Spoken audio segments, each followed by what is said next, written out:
Yad eder zamanlar uyur çölde bayırda.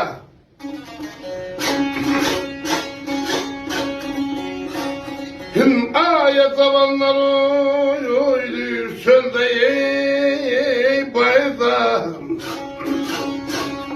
Ben de pencereden bakırım evden. Ailene ben de pencereden bakırım evden.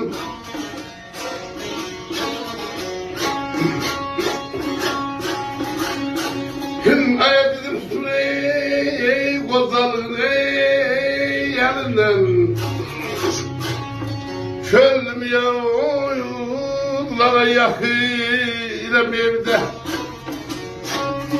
Ailem çölüm yollara yakırım evde.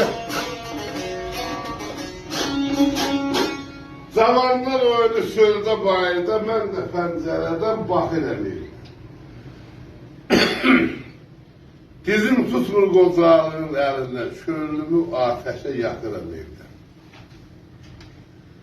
Terlan çölüm şişer almış saçımı, soluxmuşam şaxta vurmuş başımı. Xəstə üçün gətirilmiş qarşımı, əliyib ozağa axıram evdə. Yoxsularım olub mənə dolayım, hani başımdaşı məzli salayım.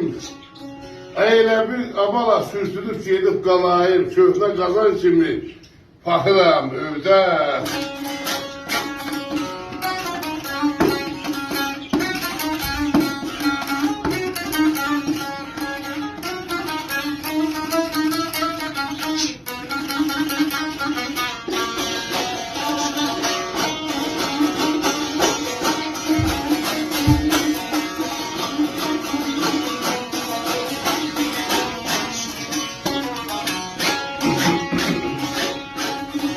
Kele bana geleyim.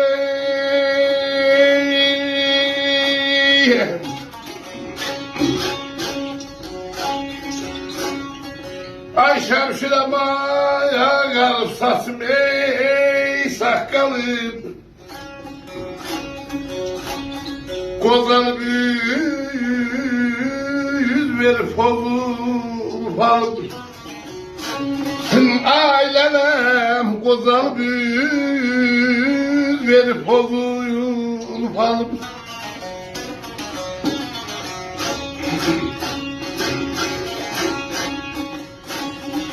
Aya bir yolunu suyam kasım ey maralım ey maralım.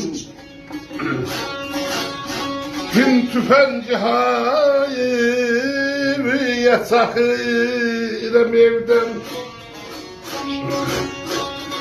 Tüfenci hayır yasakırım evden.